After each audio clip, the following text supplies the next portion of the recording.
Baiklah Bapak Ibu jemaat sekalian, enaknya kita mulai dengan pantun dulu ya.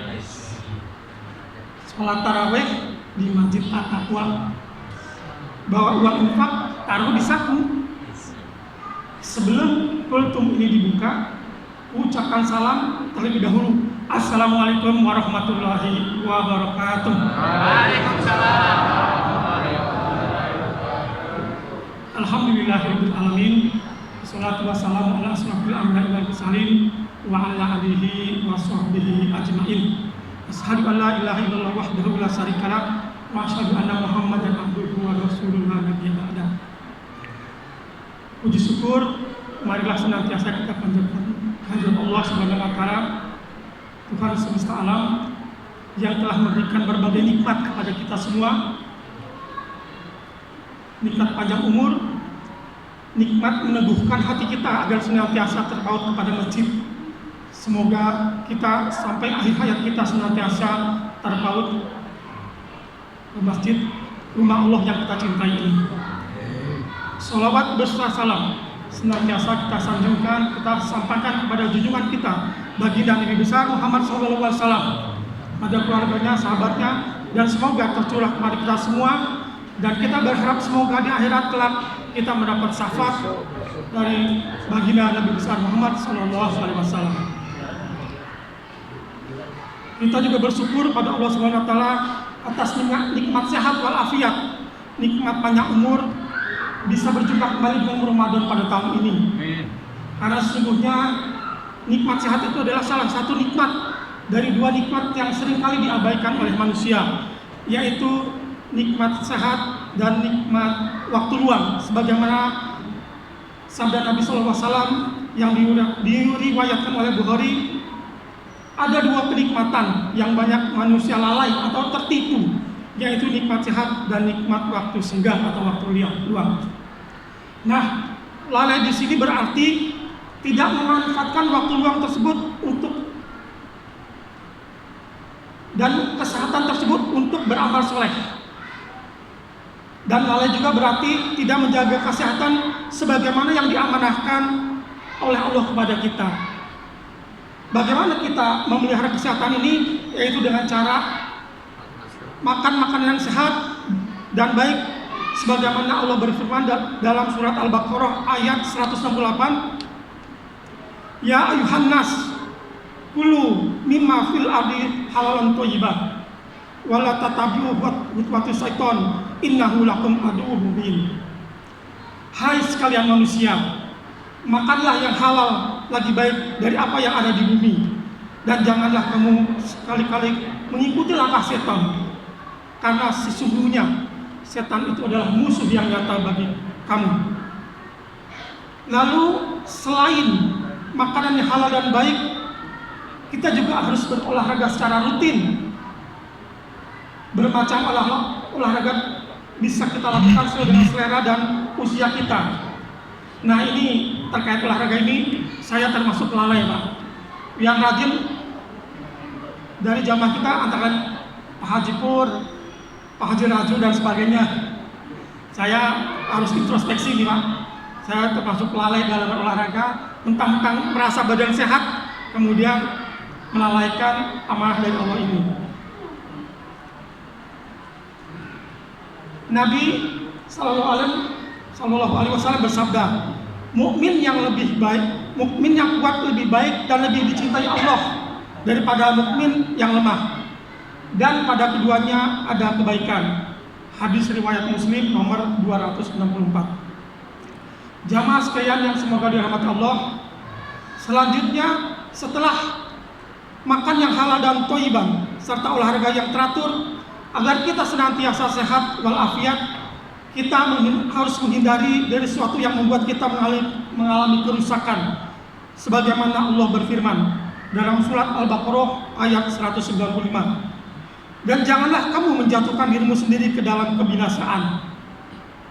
Nah, yang masuk dalam kategori ini adalah yang akan membinasakan kita adalah minum khamar, narkoba, dan sesuatu yang dapat membinasakan dan merusak kesehatan kita, termasuk juga adalah di dalamnya merokok.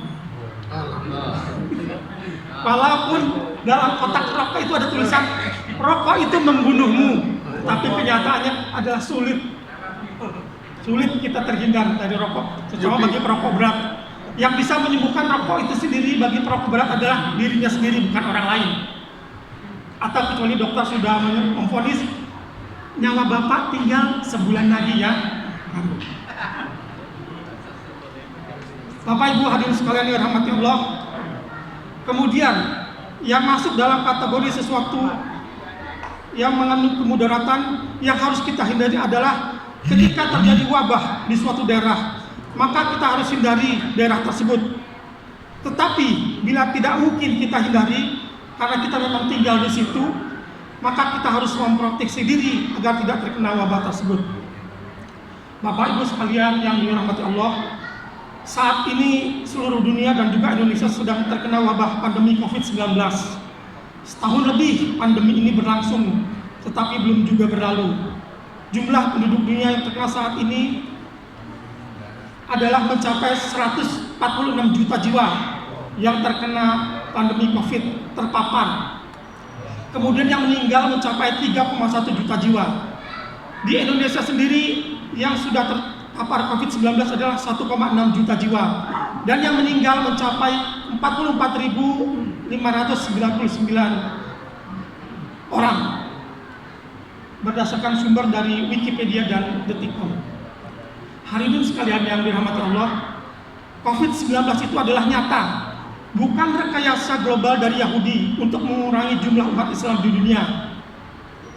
Karena di Israel sendiri yang merupakan dedekot Yahudi ada 838.000 kasus terpapar COVID-19 dan yang meninggal sebanyak 6.350 orang. Di Amerika dan di Eropa lebih banyak lagi. Padahal Amerika dan Eropa adalah termasuk antek-antek Yahudi. Nah, bagaimana kita bilang ini adalah rekayasa, sementara penduduk mereka sendiri adalah banyak yang menjadi korban. Hadirin sekalian yang dirahmati Allah, COVID-19 itu nyata benar adanya. Nah, di antara warga kita, sahabat elit ini yang terkena COVID antara lain adalah, termasuk saya sendiri adalah korbannya. Terjadi pada akhir Desember sampai dengan Januari, dan istri saya dan juga termasuk anak saya. Kemudian juga termasuk di sini adalah Pak Teguh dan keluarganya, kemudian Pak Ustadz Hadi dan Pak Kamal termasuk yang dapat kesempatan pertama, dan juga mungkin beberapa warga lainnya. Bagaimana kita tahu bahwa kita terkena COVID-19? Yaitu dari hasil tes laboratorium yang menunjukkan hasil positif, yang merupakan ini adalah penerapan dari teknologi kedokteran. Kita harus percaya dengan teknologi kedokteran karena perintis teknologi kedokteran sendiri adalah dari umat Islam, yaitu Ibnu Sina. Sehingga kita tidak mungkin mengingkari hasil dari teknologi kedokteran ini.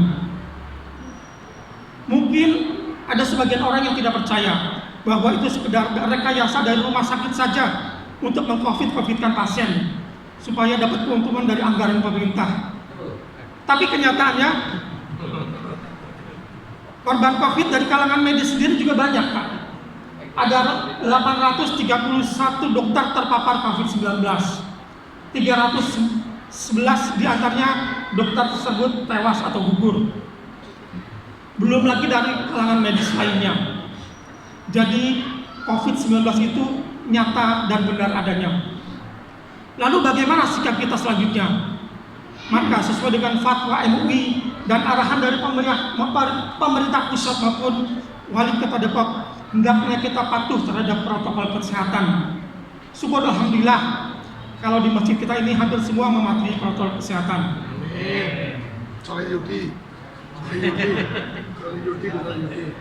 Mungkin istilah protokol kesehatan berbau-bau kebaratan ya Pak ya. Karena protokol sendiri berasal dari bahasa Inggris. Oleh karena itu kita ganti saja istilahnya dengan menjaga amanah kesehatan. Bapak Ibu sekalian yang dirahmati Allah, Islam merupakan agama yang memberikan perhatian utama terhadap kesehatan manusia.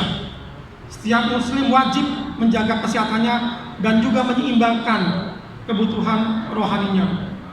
Terkait hal ini, Rasulullah SAW bersabda, "Sungguh badanmu memiliki hak atas dirimu." Hadis riwayat Muslim.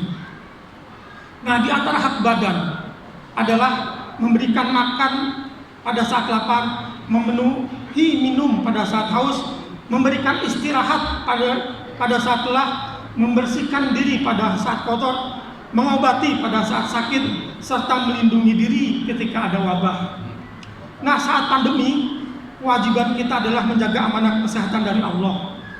Dilakukan dengan cara menjaga jarak, mencuci tangan, dan memakai masker, atau disingkat 3M. Bisa juga ditambah menjadi 5M, menjauhi kerumunan dan mengurangi mobilitas. Terkait pelaksanaan amanah menjaga kesehatan ini di Masjid At-Taqwa, alhamdulillah sudah cukup baik.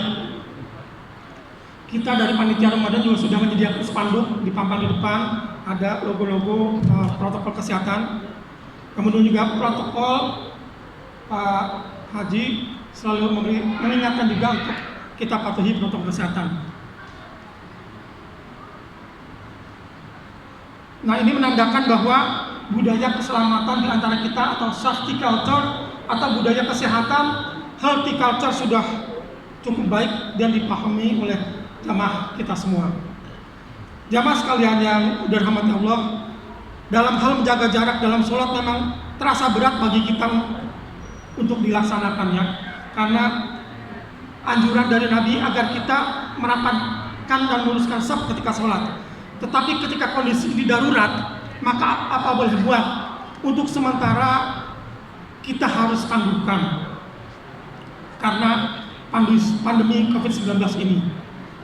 Kita perhatikan sholat berjamaah di Mekah saja, di Masjidil Haram juga jaga jarak, Pak. Bisa dilihat di YouTube dan di media sosial lainnya.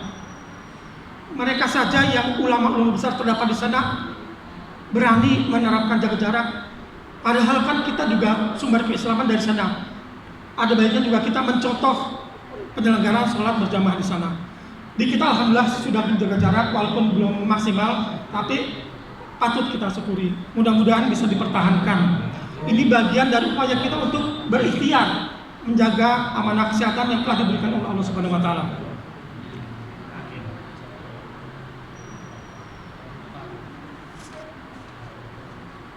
Jamaah sekalian yang semoga dirahmati Allah Subhanahu wa taala, yang berikutnya adalah mencuci tangan. Bagi umat Islam yang sering berwudu paling kurang 5 kali, senantiasa menjaga kebersihannya. Karena mencuci tangan adalah salah satu rukun dalam berwudu. Tetapi mencuci tangan saja belumlah cukup untuk menghadapi pandemi ini. Harus dilengkapi dengan 4M lainnya. Nah, terkait hal ini, pada awal pandemi belum masuk ke Indonesia, pada sekitar bulan Januari Februari, ada seorang ulama terkemuka Indonesia yang mengatakan tidak mungkin umat muslim Indonesia terkena pandemi, tidak mungkin corona masuk Indonesia karena umat Islam Indonesia sering berwudu. Kenyataannya Maret, April, Mei corona masuk ke Indonesia juga.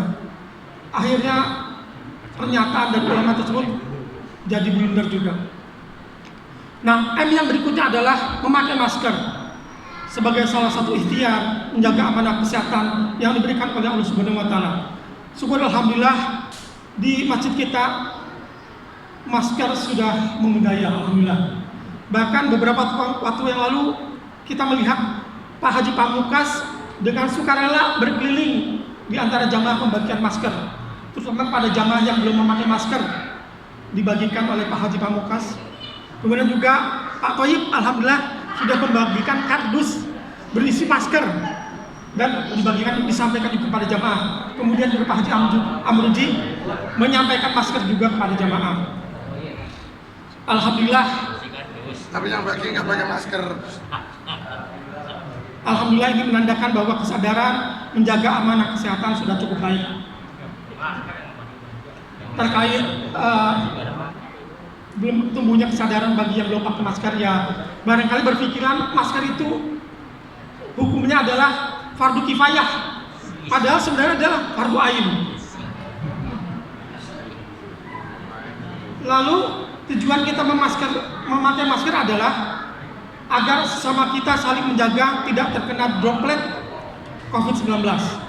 Karena kita tahu barangkali di antara kita adalah ada jamaah yang OTG. OTG adalah orang tanpa gejala. Ia tidak dirawat, tidak isolasi mandiri karena tidak ketahuan bahwa dia itu terjangkit COVID-19. Beraktivitas seperti biasa, namun terkena gejala virus COVID-19 dengan status OTG. Yang bersangkutan sudah terkena virus tetapi tidak ada gejala apapun. Sangat mungkin yang bersangkutan menularkan virus ini kepada yang lainnya. Karena itu dengan memakai masker mencegah droplet tersebut terhirup. Karenanya memakai masker dapat dikatakan wujud kepedulian kita kepada diri sendiri, kepada keluarga, dan kepada jamaah yang lain yang ada di sekitar kita, agar diri kita, keluarganya tidak terkena virus COVID-19 ini. Jadi bagi bapak-bapak dan ibu-ibu yang istiqomah memakai masker, rajin cuci tangan, menjaga jarak, berbahagialah. Insya Allah akan mendapatkan pahala di sisi Allah Subhanahu wa Ta'ala. Karena telah sungguh-sungguh menjaga amanah kesehatan ini yang diberikan oleh Allah Subhanahu wa Ta'ala. Amin. Dan menjaga agar keluarganya serta jamaah lain di sekitarnya tidak terpapar virus ini. Amin. Pada akhirnya, setelah kita berikhtiar secara maksimal menjaga amanah kesehatan ini dengan baik, baru kita bertawakal pada Allah supaya dilindungi dari segala musibah dan marahbaya termasuk pandemi COVID-19 ini. Akhirul kalam, kita tutup kembali dengan pantun. Mawar putih, kelopaknya bersih, tumbuh merekah, menenteramkan hati. Cukup sudah dan terima kasih. Assalamualaikum, mohon undur diri. Amin. Terima kasih. Terima kasih.